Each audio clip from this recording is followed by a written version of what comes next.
Seizing the initiative before the campaign season, French Governor Pierre de Vaudreuil dispatched his brother, François-Pierre de Rigaud de Vaudreuil, to lead a surprise winter assault on Fort William Henry in February of 1757. At the time, most French soldiers were quartered in French-Canadian homes in cities like Montreal and Quebec. Provisional companies of 50 soldiers called piquets and grenadiers from the various regiments were selected for this expedition, venturing out into the deep snow of winter, marching from fort to fort along Lake Champlain to Fort Carillon.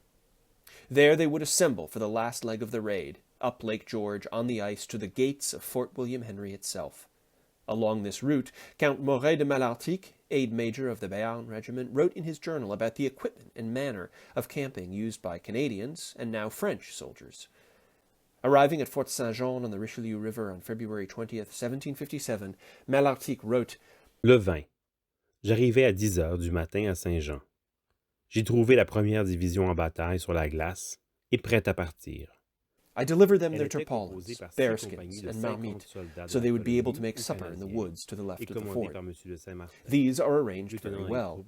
They make large holes in the snow and cover it with branches and use the bearskins to lie down warmly, and are covered from the rain by the tarpaulins, which are big enough for 4 men. Je leur fis donner le reste de leur équipement, qui fut délivré avant 5 heures.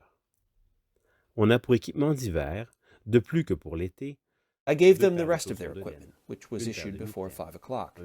This winter issue was more than that of the summer, which is 2 pairs of wool moccasin liners, a pair of mittens, a gilet, neap, strips of woolen stuff to put within the moccasins, deerskin to make moccasins, a tumpline for a sled on runners into which each man would put his food and luggage, a pair of snowshoes, and a sealskin to cover everything.